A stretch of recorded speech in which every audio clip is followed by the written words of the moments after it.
So S, of course, is subjective data. So in this section, I might put something the patient states to me. So patient states, patient reports.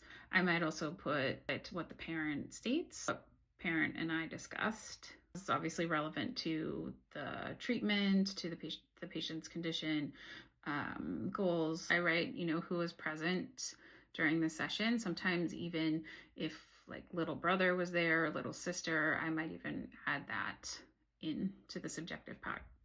Another thing that I might write in there, especially if I have a kiddo that is not verbally communicating or using a device, an observation of, if patient greeted SLP or responded to SLP's greeting with hand wave, whatever it might be, it's just an example. So it's just an observation. A little grid that just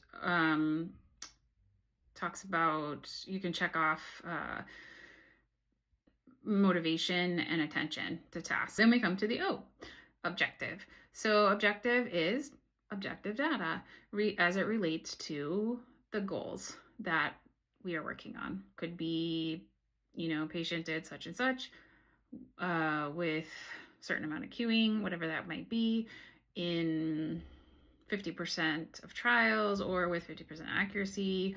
Sometimes it's 4 out of 5 trials, whatever it is, it has to be measurable and objective data that I put in the objective section. I also add some, like, specifically, if the kiddo, they say something for the very first time, I might also just write that in using clinical verbiage. So it shows that it's not just anyone that necessarily that can do the treatment. Insurance wants to see, especially, like, why am I involved? Why is the speech pathologist involved? Why is the therapist involved? What are you doing clinically that someone just who's not trained in what you do, why can't they do it? So by using that clinical wording in your documentation, that shows why you as a therapist need to be there versus anyone else.